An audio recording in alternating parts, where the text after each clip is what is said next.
নমস্কার। অন্নপূর্ণা যোজনা নিয়ে আর কোনো বিভ্রান্তি নয়। বিভিন্ন সোশ্যাল মিডিয়াতে বিভিন্ন রকমের খবর পরিবেশিত হচ্ছে। তাতে আমাদের বাঙালি মা ও বোনেদের খুবই সমস্যা। তারা প্রতি মুহূর্তে যেন একটা ভয় বা আতঙ্কের মধ্যে রয়ে গেছেন যে লক্ষ্মীর ভাণ্ডার পেতাম, মনে হয় অন্নপূর্ণা ভাণ্ডারটা আর পাবো না। তাই আমি এই ভিডিওটা করছি। কারা পাবেন আর কারা পাবেন না ভালো করে জেনে রাখুন এবং নিশ্চিত হন কোন কোন উপভোক্তা এই অন্নপূর্ণা ভাণ্ডার অবশ্যই পাবেন। প্রথমেই বলি বয়সের ব্যাপার। এই স্কিমটা অবশ্যই আপনারা জানেন শুধুমাত্র মহিলাদের জন্য। প্রথম শর্ত হচ্ছে বয়স। বয়সটা অবশ্যই হতে হবে 25 থেকে 60-এর মধ্যে। 25 বছর বয়স থেকে 60 বছর বয়সী মহিলারাই এই স্কিমের আওতায় আসবেন। 18, 19 বা 21, 22 বা 60 ঊর্ধ্ব এরা কোনো অবস্থাতে অন্নপূর্ণা যোজনার আওতায় আসতে পারবেন না। এবার যে ভাইটাল বিষয়টা নিয়ে বলবো, অনেক সরকারি চাকুরিজীবীর, বিশেষ করে চাকুরিজীবী স্ত্রীরা, তারা বেশি আতঙ্কিত। তারা অনেকেই লক্ষ্মীর ভাণ্ডার পেতেন, তারা এখন ভাবছেন অন্নপূর্ণা ভাণ্ডার আর হয়তো পাবো না।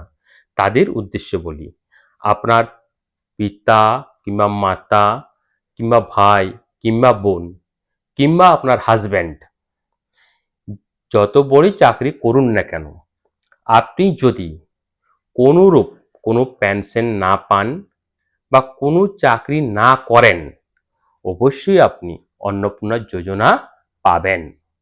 পশ্চিমবঙ্গ সরকার কোনো জায়গায় একবারের জন্যও বলেননি যে সরকারি সার্ভিস হোল্ডার যারা আছেন তাদের স্ত্রীরা অন্নপূর্ণা যোজনার অন্তর্ভুক্ত হতে পারবেন না। তাই আপনারা নিশ্চিন্ত হন, যারা সরকারি সার্ভিস হোল্ডারের স্ত্রী আছেন তারা অবশ্যই অন্নপূর্ণা যোজনার ভাণ্ডারটি পাবেন। এবার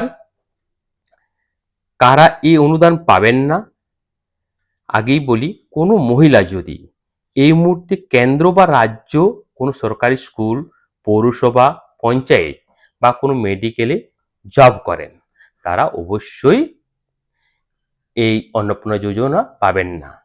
ধরুন কারো স্বামী, তিনি হয়তো অবসরপ্রাপ্ত, তিনি পেনশন পান, কিন্তু এক্ষেত্রে কি ওই পেনশন হোল্ডারের স্ত্রী, তিনি কি অন্নপূর্ণা যোজনা পাবেন? যদি বয়স তার ঠিক থাকে অবশ্যই তিনি পাবেন।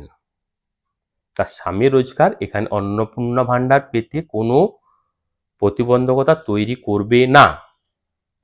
কিন্তু ওই মহিলার নামে, ধরুন হয়তো তার হাজব্যান্ড সার্ভিস করতেন এবং তিনি আজ পরলোক গমন করেছেন, সেই পেনশনটা ফ্যামিলি পেনশন হিসেবে উনি যদি পান, তাহলে কিন্তু অন্নপূর্ণা যোজনা তিনি পাবেন না। ঠিক আছে, নেক্সট, আর কোন মহিলা পাবেন না? ধরুন কোনো মহিলা বেশ কোনো ব্যবসা করেন, অর্থাৎ বছরে 12 লক্ষ টাকার উপরে আয় করেন এবং ইনকাম ট্যাক্স দেন। যেসব মহিলারা বছরে 12 লক্ষ টাকার বেশি রোজগার করেন এবং ইনকাম ট্যাক্স দেন, তারা এই অন্নপূর্ণা যোজনা কোনো অবস্থাতেই পাবেন না। আর কারা পাবেন না, যেটা বর্তমান মূল সমস্যা, এই যে 12 পাতার ফর্মটা যার জন্যে, সেটা হচ্ছে অবশ্যই আপনাকে ভারতীয় নাগরিক হতে হবে। তাহলে নাগরিকত্ব ও স্পেশাল ছাড়, শুনুন মন দিয়ে কেমনভাবে স্পেশাল ছাড়টা পাবেন। এসআইআর বা সিএ নিয়ম 2026 সালের এসআইআর যাদের নাম বৈধ নাগরিক হিসাবে কাটা গেছে, যাদের নাম, তারা এই টাকা আর পাবেন না। তো দুটি বিশেষ ছাড় পশ্চিমবঙ্গ সরকার দিয়েছেন। কোন দুটি? যারা সিএতে আবেদন করেছেন, সার্টিফিকেট হয়তো এখনো পাননি, তারা অবশ্যই অন্নপূর্ণা যোজনায় অন্তর্ভুক্ত হবেন। যাদের নাম ভুলবশত এসআইআরে ওঠেনি বা কাটা গেছে, তারা ট্রাইব্যুনালে আপিল করেছেন, যারা ট্রাইব্যুনালে আপিল করেছেন তারাও এই অন্নপূর্ণা যোজনার টাকাটা পাবেন। নতুন করে যারা আবেদন করবেন, হ্যাঁ, যারা এতদিন লক্ষ্মীর ভান্ডার পাননি, নতুন করে অর্থাৎ ধরুন হয়তো বয়সের হিসেবে আসছিল না বা যে কোনো কারণে লক্ষ্মীর ভান্ডার আবেদন করেননি, তারা অন্নপূর্ণা যোজনায় অবশ্যই নতুন করে আবেদন করতে পারেন। কিন্তু ক্রাইটেরিয়া একই, বয়স মিনিমাম 25 বছর হতে হবে অবশ্যই, তাহলে আপনি 3000 টাকা করে অন্নপূর্ণা যোজনার মাধ্যমে পাবেন। এছাড়া ফর্মটি নিয়ে যে আপনাদের মধ্যে যে টেনশন যে এত 12 পাতার ফর্ম, এটা ফিল আপ করবো কেমন করে, আপনি দুটো পন্থা রাখতে পারেন।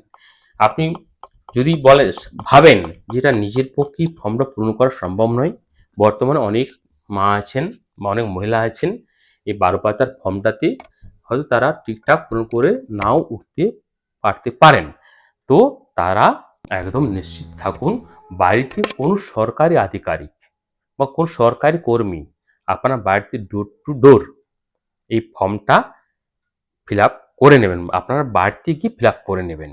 এছাড়াও আরেকটা আশার আলো যে এই ফর্মটা খুব সম্ভব সরলীকরণ হবে, সরলীকরণ হলে আপনার কোনো সমস্যা হবে না।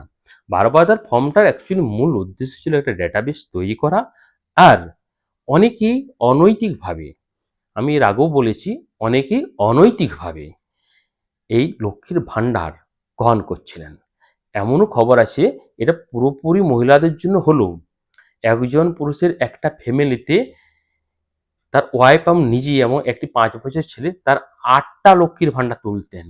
8টা মানে 12,000 টাকা মান্থলি সরকার থেকে নিয়ে নিতেন। তিনি যদি সরাসরি ওই অন্নপূর্ণা যোজনাতে অন্তর্ভুক্ত হয়ে যেতেন, বুঝতে পারছেন কি সর্বনাশ, সরকারি 24,000 টাকা পুরোপুরি বেআইনিভাবে একটা লোকের বাড়িতে চলে যেত। এছাড়া দেখা গেছে এখনো পর্যন্ত অনেক লক্ষ্য করা যাচ্ছে যে অনেক মেল ক্যান্ডিডেট, অনেক ম্যান এই লক্ষ্মী ভান্ডারের তুলছেন বা পাচ্ছেন। এগুলোকেও কিন্তু পশ্চিমবঙ্গ সরকার কোনো অবস্থাতে এই দুর্নীতি ওনারা মানবেন না। আর একটা কথা বলে রাখি, যারা এই যে ক্রাইটেরিয়াগুলো বললাম তারা প্রত্যেকেই হয়তো ফর্মটা পূরণ করতে একটু অসুবিধা হচ্ছে, ফর্মটা আবার অবশ্য সরলীকরণ হবে, তো আপনারা নির্দ্বিধায় মানে পুরোপুরি ভয় আউট ভরসা ইন মাথায় রাখবেন, আপনারা কোনো অবস্থাতেই বঞ্চিত হবেন না। পশ্চিমবঙ্গ সরকার বর্তমান একটা মানবিক মুখ, তবে হ্যাঁ, অভারতীয় যারা রোহিঙ্গা, যারা অন্য দেশে এসে এখানে আধিপত্য বিস্তার করেছিল, আমাদের দেশের অধিবাসী যারা নন, অ্যাকচুয়ালি অনুপ্রবেশকারী যারা সীমান্তে গিয়ে জড়ো হয়েছেন, তারাও অনেকে লক্ষ্মীর ভান্ডার পেতেন, তাদের নামগুলি বাদ যাবে, বাকি যারা আছেন প্রত্যেকে অন্নপূর্ণা যোজনা পাবেন।